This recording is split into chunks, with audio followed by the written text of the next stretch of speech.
అస్మద్గురుభ్యో నమః. అస్మత్పరమగురుభ్యో నమః. వేదాంతద్వైతత్వజ్ఞం మంత్రమంత్రార్థదం గురుం శ్రీమన్నారాయణాచార్య మద్గురుం సముపాస్మహే. హరి ఓం. ప్రాజిష్ఠుర్భోజనం భోక్తా సహిష్ణుశ్చ గదార్యః అనఘో విజయో జేత విశ్వయోని పునర్వసు. మనం విష్ణు సహస్రనామాన్ని చదువుకుంటున్నాం, దానికి అర్థాలు కూడా తెలుసుకుంటున్నాం. మన పూర్వాచార్యులు ఏ విధంగా సాయించారో ఆ విధంగా చెప్పుకుంటూ ఇప్పుడు ఈ ఇహలోకంలో మనము ఎలా సంచరించాలి వారు ఆ విధంగా చెప్పారు. విష్ణు సహస్రనామంలో భీష్ములు వారు ఈ విధంగా చెప్పారు. తర్వాత పూర్వాచార్యులు ఏ విధంగా చెప్పారు, ఆ పూర్వాచార్యులు చెప్పిన ప్రకారం మనం ఏ విధంగా నడుచుకోవాలి ఈ కాలంలో, ఈ కాలానుసారంగా అని ఈ ప్రాజిష్ఠుర్ భోజనం భోక్త అనేటువంటి శ్లోకం 16వ శ్లోకం విష్ణు సహస్రనామంలోది. ఇందులో ఓం అనఘాయ నమః అనేటువంటి నామం 148వ నామం. ఇది అంటే ఓం అనఘాయ నమః అంటే అర్థం ఏమిటి అంటే, ఇక్కడ సర్వకారణభూతుడైనటువంటి పరమాత్మ ఎటువంటి వాడు? సర్వకారణభూతుడు అంటే ఈ సర్వజగత్తుని సృష్టించినటువంటి వాడు, అలాగే అందరినీ క్షేమంగా చూసేటువంటి వాడు, అలాగే లయ కార్యక్రమం చేసేటువంటి వాడు. ఎవరంటే ఆ పరమాత్మ శ్రీమన్నారాయణుడు. ఆయన ఒక విచిత్రం, ఈ సంసార సాగరంలో ఉంటారు, ఆయన కూడా వస్తారు. ఎట్లాగా రామకృష్ణాద్య అవతారములుగా వచ్చి మానవుల వలె సంచరిస్తూ ఈ మానవులు ప్రకృతి సంబంధములు, ఈ ఆకలి దప్పిక మొదలైనటువంటివన్నీ కూడా అనుభవిస్తూ ఉంటారట. వారు అందుకనే అంటారు తిరుగాళ్ళవార్లు పల్లాండు అంటారు. అమ్మో ఈ భూమిలోకి రావద్దు, ఇక్కడ వస్తే ఆకలి దప్పిక అనేకమైనటువంటి ఉంటాయి, ఇక్కడ వాతావరణం ఈ స్వామికి పడదు, అందుకని మీరు అక్కడే ఉండండి, మీకు పల్లాండు ఎప్పుడూ కూడా ఐశ్వర్యంగా నిత్యంగా ఉండండి అంటారు. కానీ అలా ఊరుకోరు. పరమాత్మ రామకృష్ణాద్య అవతారాలతో అవతరిస్తూ ఉంటారు. ఆ అవతారాల్లో అవతరించి వారు ఏ విధంగా చేశారు, వారు దేశాన్ని ఏ విధంగా రక్షించారు, అలాగే మనం కూడా రక్షించడానికి ప్రయత్నించాలి. అంటే ఆ రాముల వారి యొక్క గుణాలని, ఆ లక్ష్మణుడి యొక్క గుణాలని, ఆ శత్రుఘ్నుడి యొక్క గుణాలని మనం కూడా అలవర్చుకోవడానికి ప్రయత్నం చేయాలి. అంటే ఈ ప్రకృతి మండలంలో అవతరించిన ఈ సంసారంలో ఉన్నా కూడా ఆయనకి పాపం అంటదు. ఎట్లా అంటే వారు ఏం చేస్తారు, జగద్రక్షణార్థము చేస్తారు. ఏది చేసినా కూడా, రాక్షస సంహారం చేసినా లేకపోతే ఎవరినైనా శిక్షించినా అది కేవలం జగద్రక్షణార్థం, అందరినీ కాపాడడానికే చేస్తారు. కనుక ఆ స్వామిని అనఘాయ నమః అన్నారు. అయితే భగవంతుడు కర్మానుసారం ఇక్కడ పుట్టరు, మనం కర్మానుసారంగా ఈ జన్మను ఎత్తుతున్నాం. కానీ భగవంతుడికి కర్మ లేదు, కర్మానుభవం కాదు, కేవలం జగద్రక్షణ కార్యక్రమమే వారి ఉద్దేశ్యం. కనుక ఆ ఉద్దేశం చేతే ఇక్కడ సాధువుల్ని రక్షిస్తూ అలాగే దుర్మార్గులను శిక్షిస్తూ ఉంటాడు. ఇందులో ఓం అనఘాయ నమః అన్నారు, ఆయనకేమీ పాపం అంటున్నటువంటి వాడు అన్నారు. ఇక్కడ ఓం అనఘాయ నమః, ఇక్కడ అనఘ అంటే ఆయన శత్రుఘ్నుడికి అనఘ అని పేరుంది, అంటే పాపం లేనటువంటి వాడు. ఇక్కడ అంటే శత్రుఘ్నుడికి ఇప్పుడు స్వామి గురించి చెప్తూ విష్ణు సహస్రనామం గురించి ఆయన్ని గురించి ఎందుకు అంటే, ఆ స్వామేనండి, ఆ నారాయణుడే ఒక ఇద్దరు పుణ్య దంపతులు తపస్సు చేశారట. తపస్సు చేస్తే వారికి ఆ స్వామి శ్రీమన్నారాయణుడే నలుగురుగా అవతరించారు. వారే రామ లక్ష్మణ భరత శత్రుఘ్నుడు. కనుక శత్రుఘ్నుడు కూడా ఆ పరమాత్మలో ఉన్నటువంటి వాడే కదా. అనంటే ఆయనకి అనఘ అని పేరు. ఎలా అంటే గచ్చట మాతుల కులం భరతేన తవానగా శత్రుఘ్నో నిత్య శత్రుఘ్నో నీట ప్రీతి పురస్కృత అన్నారు. గచ్చట అన్నారు. ఇక్కడ గచ్చట అంటే బాలకాండ నుంచి అయోధ్యకాండకు వచ్చాం. గచ్చ. అలాగే దశరథులు వారు ఏం చేశారు? పరామరించారు. ఆయన గచ్చ. అలాగే విశ్వామిత్రుడు ఏమయ్యాడు? ఆయన కూడా గచ్చ. విశ్వామిత్రుడు కూడా వెళ్ళిపోయారు.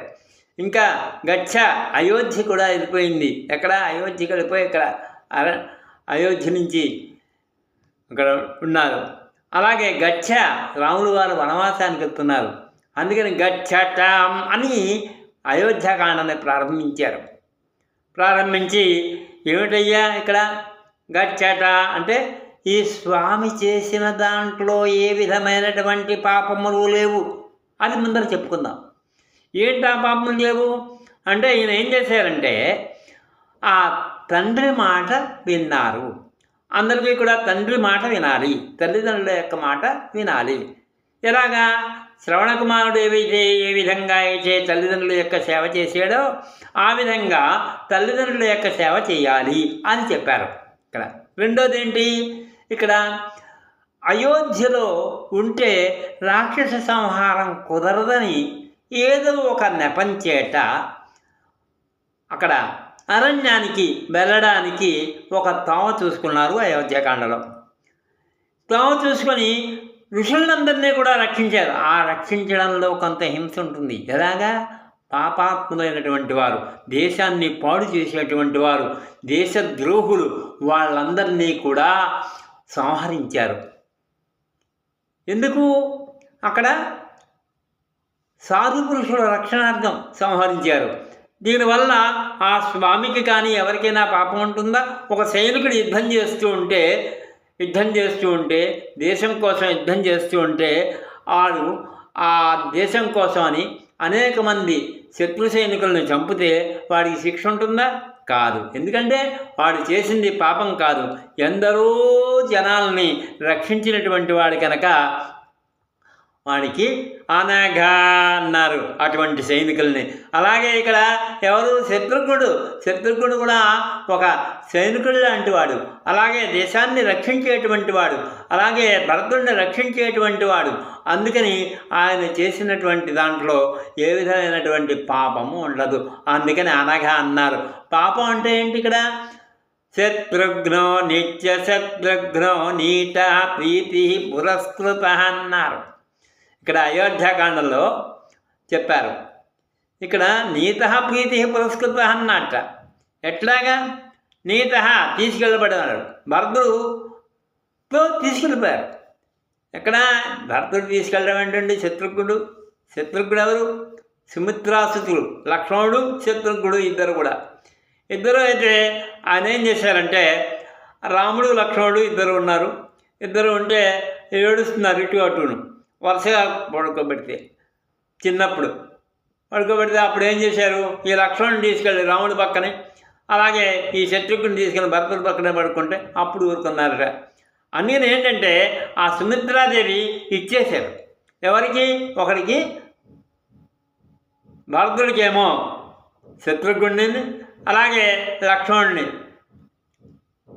ఏమో రాముల వారికి ఇచ్చేశారు. చక్కగా వీళ్ళు నలుగురు అయితే సుఖంగా ఉంటారు కనుక అటువంటి సన్నివేశం, చక్కనైనటువంటి సన్నివేశం. ఇందులో శత్రుఘ్నుడిని మాత్రం శత్రుఘ్న అంటున్నారు. ఒక శత్రుఘ్నుడు ఒకడే కాదు, భరతుడు కూడా, అలాగే రాముల వారు కూడా అందరూ కూడా పాపం లేనటువంటి వారు. ఎవరైతే ఏంటయ్యా పాపం ఏంటి పుణ్యం ఏంటి అంటే ఇప్పుడు లోకహితం కోసం, సాధువుల్ని రక్షించడం కోసం ఎవరైతే ఉన్నారో వాళ్ళు ఒక అపరాధం, ఒక అబద్ధం అన్నట్లయితే అది తప్పు కాదు. సాధు రక్షణ అందులో ఉంది కనుక అది పాపం కాదు. అలాగే బ్రాహ్మణుని రక్షించడం కోసం ఏం చేయాలి? ఏదైనా పాపం చేస్తే అది పాపం కాదు, అది రక్షణ విషయం అవుతుంది. వాల్మీకి మహర్షి ఇక్కడ వాగ్విదాంబరం, వాగ్వేత్తలలో శ్రేష్ఠుడు అటువంటి వాల్మీకి మహర్షి. ఈ రచనని ఆయన ఏం చేశారంటే, ఓం అనఘాయ నమః, అక్కడ మొట్టమొదట తను పాపం చేసినప్పటికీ కూడా రామనామాన్ని ఉచ్చరించాడు. ఉచ్చరించినందువల్ల మహర్షి అయ్యాడు. ఇక్కడ ఉచ్చరించడం కనుక ఆయన ఈ అనఘాయ నమః, ఈ పాపం లేనటువంటి ఆ స్వామిని ఆశ్రయించాడు అందాం. విశ్వామిత్రుల వారు ఏం చేసి చక్కగా వచ్చి దశరథుల వారి దగ్గరికి వచ్చి అర్ఘ్యం పాద్యం అన్నీ కూడా స్వీకరించి రాముల వారిని తీసుకెళ్ళారు. ఎక్కడికి? యజ్ఞరక్షణకి తీసుకెళ్ళి అక్కడ కౌసల్య సుప్రజారామ అన్నారు విశ్వామిత్రుల వారు. అంటే ఏంటంటే ఇక్కడ స్వామి నిద్రిస్తూ ఉంటే ఆ సౌందర్యం ఎలా ఉందట? మంచి సౌందర్యంగా ఉన్నారు. ఎందుకు ఆ సౌందర్యం అంటే, ఇక్కడ సాధురక్షణ చేయడానికి వచ్చినటువంటి పురుషుడు. ఈ సాధురక్షణ చేయడం అంటే ఎలాగా అంటే యజ్ఞాన్ని కాపాడారు ఎవరు? శ్రీరాములు వారు. ఎట్లాగా? మనలో ఉండేటువంటి మారీచ స్వభావాల్ని దూరంగా పోయేటట్టు చేశారు. అంటే మారీచుడిని దూరంగా పోయేటట్టు చేసి సుబాహుణ్ణి సంహరించారు. అలాగే మనలో ఉండేటువంటి చెడ్ల బుద్ధుల్ని ఒకటి దూరంగా పోతాయి, కొన్ని సంహరింపబడతాయి. కనుక ఆయనకి సౌందర్యం కనిపించింది ఈ రాముల వారిలో. ఎలాగా? ఇక్ష్వాకు అనేటువంటి పుష్పం ఉంది, ఆ పుష్పం రాముల వారు అనేటువంటి సూర్యుడు వేస్తే వికసించింది. ఆ విధంగా వర్ణిస్తారు విశ్వామిత్రుల వారు. అక్కడ వర్ణించి అంటే ఇక్కడ రాక్షస సంహారం మళ్ళీ ఇక్కడ జరిగింది. ఎలాగా? యజ్ఞ సంరక్షణ. యజ్ఞం ఎందుకు అంటే అందరినీ, లోకందరినీ కూడా బాగు చేయడానికి ఈ యజ్ఞం, అందరూ కూడా సుఖంగా ఉండడానికి యజ్ఞం. మరి రాక్షసుల ఉద్దేశం ఎవరు కూడా సుఖంగా ఉండకూడదని, దేశద్రోహులు. అందుకని అటువంటి వారిని ప్రాలదోరాలి, దూరంగా ఉన్నటువంటి వాళ్ళని దూరంగా తరివేయాలి. ఎవరిని? దేశద్రోహుల్ని. అది ఉద్దేశం, రాముల వారి ఉద్దేశం. ఇది ఎవరు బోధించారు అంటే గురువు బోధించారు. ఎలా అంటే గోబ్రాహ్మణ హితార్థాయ దేశస్వాయ సుఖాయ చ తవ చైవ ప్రమేయస్య వచనం కర్తృముద్యత అన్నారు. ఆ రాముల వారు అంటారు, ఆ స్త్రీ కదండి, వధ ఎలా చేస్తాం అంటే ఎలా? స్త్రీ అయితేమి? ఇక్కడ విశ్వామిత్రుడు ఆయన సమాధానం చెప్తున్నాడు. ఇక్కడ ఇందులో శ్రీమన్నారాయణుడు, శ్రీరాముడు అవతార ప్రయోజనాన్ని ఇక్కడ ఆవిష్కరిస్తున్నారు. ఏమిటి ఆ స్వామివారి యొక్క అవతార ప్రయోజనం? ఇక్కడ శ్రీకృష్ణుడు చక్కగా బోధిస్తున్నాడు. బోధిస్తూ ఉంటే అన్ని విరికరిషే వచనం తవ అంటున్నారు. నీ మాటని నేను చేస్తాను. వచనం కర్తుముద్యత అంటున్నారు. అంటే శంఖ మనకి ఏదైనా సందేహం వస్తే అప్పుడు ఆచార్య వచనానికి విధేయుడే ఉండాలి. ఆయన ఏం చెప్తున్నారు? ఆచార్యులు శ్రీకృష్ణమూర్తి వారు ఏం చెప్తున్నారు? అలాగే ఇక్కడ విశ్వామిత్రుడు ఏం చెప్తున్నారు? దేశాన్ని రక్షించాలి, రాక్షసుల్ని పోగొట్టాలి, దుర్మార్గులు అక్కడ ఈ దేశంలో ఉండడానికి వీలు లేదు, అందరూ కూడా సుఖపడాలి అని బోధిస్తున్నారు. ఆ బోధన అంతా కూడా విని వచనం కర్తృముద్యత అంటున్నారు. తవ చైవాత్రమేయస్య వచనం కర్తృముద్యత అంటున్నారు. అంటే ఏమిటయ్యా? ఇక్కడంటే ఇక్కడ అన్నారు. ఎందుకు చేయాలి అంటే ఏమిటి ఉపయోగం అంటే, గురువుకి శిష్యుడు విధేయుడై ఉండాలి. ఎందుకంటే గురువు అనేవాడు భూత భవిష్యత్ వర్తమానాల్లో మన దేశం అంతా కూడా సుఖపడాలని, ఇబ్బందులు రాకూడదని చూసి తను శిష్యుడికి చెప్తారు కనుక శిష్యులు మాట వినాలి. గవామంగేషు తిష్టంతి భువనాని చతుర్దశ అన్నారు. అంటే పుణ్యక్షేత్ర నదీ తీరములన్నీ కూడా గొప్పవి. ఆ నదీ తీరాలని పాడు చేస్తున్నటువంటి వాళ్ళు ఎవరైతే ఉన్నారో, అలాగే పుణ్యక్షేత్రాలని పాడు చేస్తున్నటువంటి వాళ్ళు ఎవరైతే ఉన్నారో అటువంటి దుర్మార్గుల్ని, అంటే అలాగే గోవు కూడా పవిత్రమైంది. ఆ గోవు ఎటువంటిది అంటే అందరూ కూడా పూజిస్తారు గోవుని. ధార్మికులు అందరికి కూడా ఆవు పాలు కావాలి, నెయ్యి కావాలి, అలాగే పేడ కావాలి. అటువంటి గోవుల్ని సంహరించి తింటారో, ఎవరైతే తింటారో వాళ్ళని ఈ దేశంలో లేకుండా చేయాలయ్యా అంటున్నారు విశ్వామిత్రులు. ఇంకా ఏంటంటే బ్రాహ్మణుని, అంటే బ్రాహ్మణుల కంటే పూజనీయులు ఎవరు ఉన్నారు అంటే, బ్రాహ్మణులు ఎవరు అంటే ఈ దేశాన్ని నిరంతరము కూడా కాపాడుతూ ఉండేటువంటి వారు, ఈ దేశంలో ఉండేటువంటి ప్రజలకి సుఖ సౌఖ్యాలు కలగాలనేటువంటి ఆశీర్వచనంతో, వేదమంత్రాలతో, వాళ్ళ యొక్క యుక్తితో, జ్ఞానంతో కాపాడేటువంటి వాళ్ళు వాళ్ళకి రక్షణ లేకపోతే ఎట్లాగా? అలాగే విశ్వామిత్రుడు లోకరక్షణార్థమై యజ్ఞాన్ని ప్రారంభించారు. ప్రారంభిస్తే ఈ సర్వదేశాలకి కూడా, దేశానికందరికీ కూడా, అన్ని దేశాలకి కూడా శుభాన్ని కలుగు చేసేటువంటి వాడు ఎవరు? ఆ శ్రీరామచంద్రుడు. ఓం అనఘాయ నమః. అటువంటి యజ్ఞాన్ని రక్షించాలి. ఈ యజ్ఞం ఎందుకు అంటే సర్వదేశములకు కూడా శుభాన్ని కలిగించేది. ఇక రాక్షసులు దానికి ఆటంకం కలిగిస్తున్నారు. అంటే ఏంటి ఆ రాక్షసుల ఉద్దేశం అంటే, ఎవరూ కూడా సుఖంగా ఉండకూడదు, మేము మాత్రమే సుఖంగా ఉండాలి అనేటువంటి స్వార్థపరులు. వారెవరు? మారీచ స్వభావులు. అందులో మారీచుడిని దూరంగా విసిరేశారు. ఎందుకు మారీచుడు ఇక్కడ వాడు కాదు, శివాహుణ్ణి చంపవలసి వచ్చింది. కనుక అటువంటి రాక్షసుల్ని తొలగించి యాగాన్ని రక్షించి దేశాన్ని ఉద్ధరింపచేశాడు. కాబట్టి ఇక్కడ ఈయన పాపం లేనటువంటి వాడు. అనఘాయ నమః, ఓం అనఘాయ నమః. కొందరు మూర్ఖులు అంటారు, వాళ్ళని చంపారు కనుక హింస చేశాడు రాములు వారు అంటారు. అలా అంటారు ఎక్కడైనా? సైనికుల్ని హింస చేసినటువంటి వాళ్ళు, చంపేటువంటి వాళ్ళు అంటావా? అలాగే దేశాన్ని రక్షించడం ముఖ్యం. అందుకని ఆ స్వామిని ఓం అనఘాయ నమః అని మనం స్వామిని శరణాగతి చేశాం.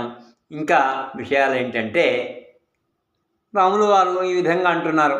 అప్యహం జీవితం జ్యేష్ఠ్యం మా సీతా సలక్ష్మణాం నదు ప్రతిజ్ఞాం సంస్కృత్య బ్రాహ్మణేభ్యో విశేషతః అంటున్నారు.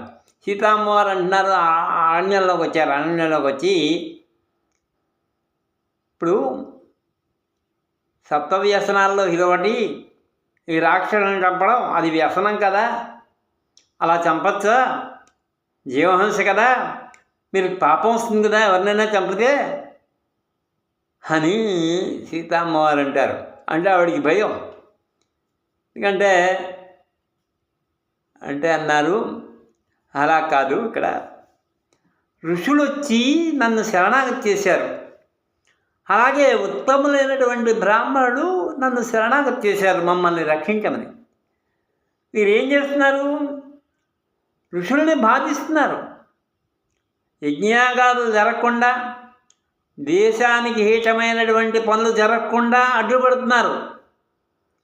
దేశాభివృద్ధిని వీళ్ళు కోరుకోవట్లేదు రాక్షసులు. వాళ్ళ యొక్క బుద్ధిని వాళ్ళు కోరుకోవటం లేదు. అందుకని వాళ్ళని శిక్షించాలి అన్నారు. ఇక్కడ ధర్మోపదేశం చేశారు సీతామ్మవారు. అంటే గంభీరంగా ప్రత్యుత్తరం ఇస్తున్నారు.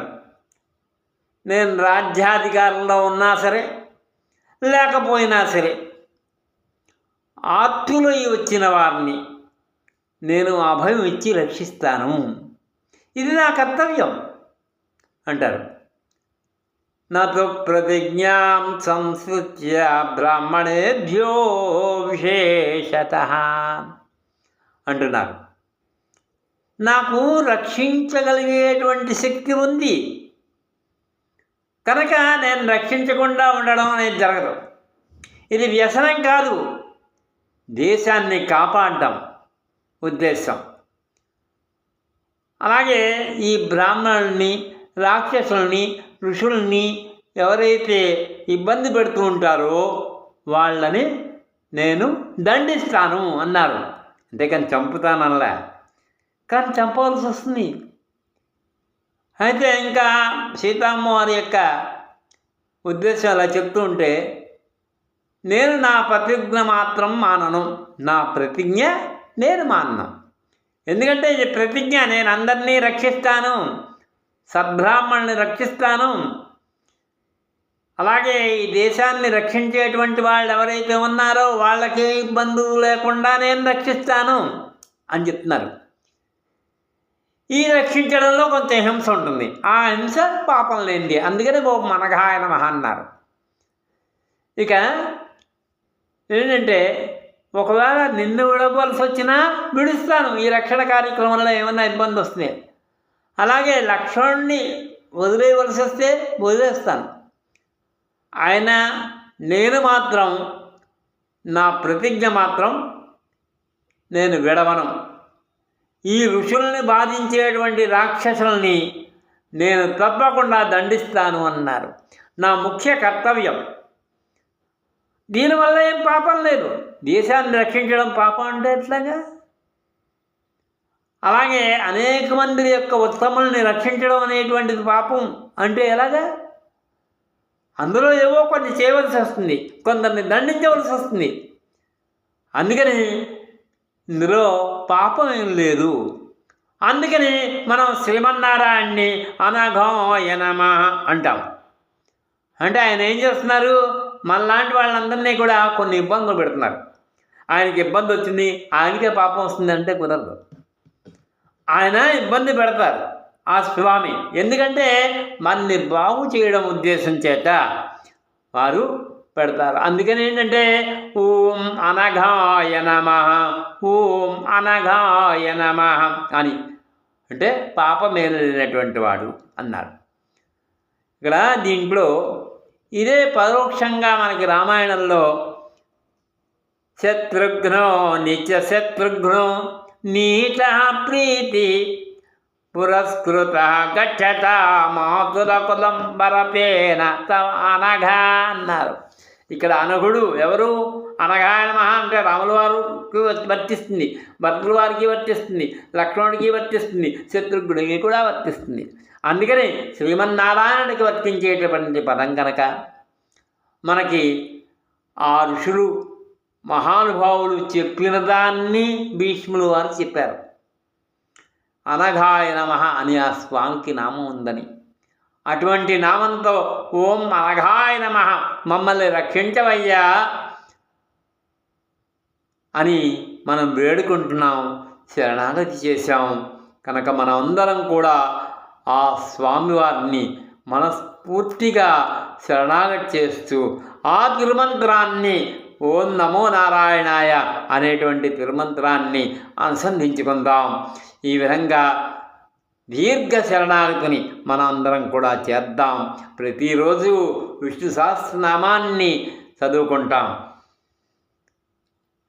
మంగళం కౌసలేంద్రాయ మహనీయ గుణాద్దయే చక్రవర్తి తనూజాయ సార్వభౌమాయ మంగళం.